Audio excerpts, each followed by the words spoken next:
ദേശാഭിമാനി മുഖപ്രസംഗം 2023 ജനുവരി 31. അദാനി അട്ടിമറി ആവൽക്കരം. ഓഹരി വിപണിയിൽ അദാനി ഗ്രൂപ്പ് നടത്തിയ അട്ടിമറിയുടെ ആഘാതത്തിൽ നിന്ന് രാജ്യം എളുപ്പം മോചിതമാകുമെന്ന് കരുതാനാകില്ല. ഇന്ത്യൻ ഓഹരി വിപണിയിൽ തട്ടിപ്പുകൾ അസാധാരണമല്ലെങ്കിലും അധികൃത കേന്ദ്രങ്ങളിൽ നിന്ന് ലഭിക്കുന്ന ആശീർവാദമാണ് അദാനി ഓഹരി കുംഭകോണത്തിന്റെ ഗൗരവം വർദ്ധിപ്പിക്കുന്നത്. 10ഓളം അദാനി ഗ്രൂപ്പ് കമ്പനികളുടെ ഓഹരി മൂല്യം പെരുപ്പിച്ച് കാണിച്ച് നിക്ഷേപകരെ കബളിപ്പിക്കുകയാണെന്ന ഹിൻഡൻബർഗ് റിപ്പോർട്ട് പുറത്തു വന്നിട്ട് ഒരാഴ്ചയായി. കള്ളത്തരം പുറത്തെറിഞ്ഞ കഴിഞ്ഞ വാരാവസാനത്തിലെ 2 ദിവസം 4.1 ലക്ഷം കോടിയുടെ മൂല്യനഷ്ടമാണ് അദാനി കമ്പനി ഓഹരികൾ നേരിട്ടത്. കഴിഞ്ഞ ഡിസംബർ മാസത്തിലെ പിന്നോട്ടടിക്ക് ശേഷം വിപണി ക്രമാനുഗതമായി മുന്നേറിക്കൊണ്ടിരിക്കുന്ന ഘട്ടത്തിലാണ് തിരിച്ചടി നേരിട്ടത്. 12 ലക്ഷം കോടിയുടെ നഷ്ടം 2 ദിവസം കൊണ്ട് നിക്ഷേപകർക്കുണ്ടായതായി കണക്കാക്കുന്നു.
എത്തിയ ശേഷം അദാനിയുടെ വാണിജ്യ സാമ്രാജ്യം നിമിഷം പ്രതി വിപുലമായതും രഹസ്യമല്ല.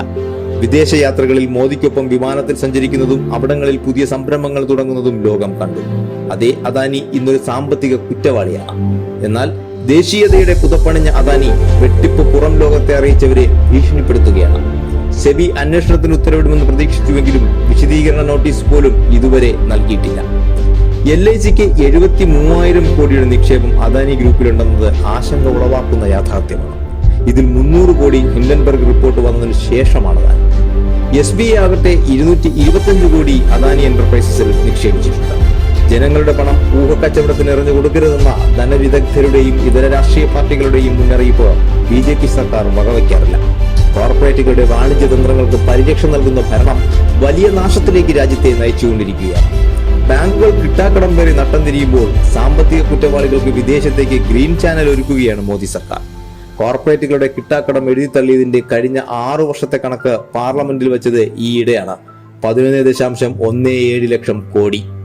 സംസ്ഥാനങ്ങളുടെ വികസന പ്രവർത്തനങ്ങൾ പോലും അന്വേഷണക്കുരുക്കിലാക്കാൻ EDയെ കയറൂരി വിടുന്ന കേന്ദ്ര സർക്കാർ തന്നെയാണ് കോർപ്പറേറ്റ് തട്ടിപ്പുകൾക്ക് കുടപിടിക്കുന്നത്. കൈയോടെ പിടിക്കപ്പെട്ട ഓഹരി അട്ടിമറി അന്വേഷിക്കാനോ പഴുതുകൾ അടയ്ക്കാനോ കേന്ദ്ര സർക്കാർ തയ്യാറാകാത്ത സാഹചര്യത്തിലാണ് സുപ്രീം കോടതിയുടെ ഇടപെടൽ CPIM ആവശ്യപ്പെട്ടത്. നഷ്ടപ്പെട്ട വിശ്വാസ്യത വീണ്ടെടുക്കാനും രാജ്യത്തിന്റെ സാമ്പത്തിക സുസ്ഥിരത നഷ്ടപ്പെടാതിരിക്കാനും സുപ്രീം കോടതിയുടെ മാർഗനിർദ്ദേശത്തിൽ അന്വേഷണവും തുടർച്ചയുള്ള ജുഡീഷ്യൽ നിരീക്ഷണവും അനിവാര്യമാണ്.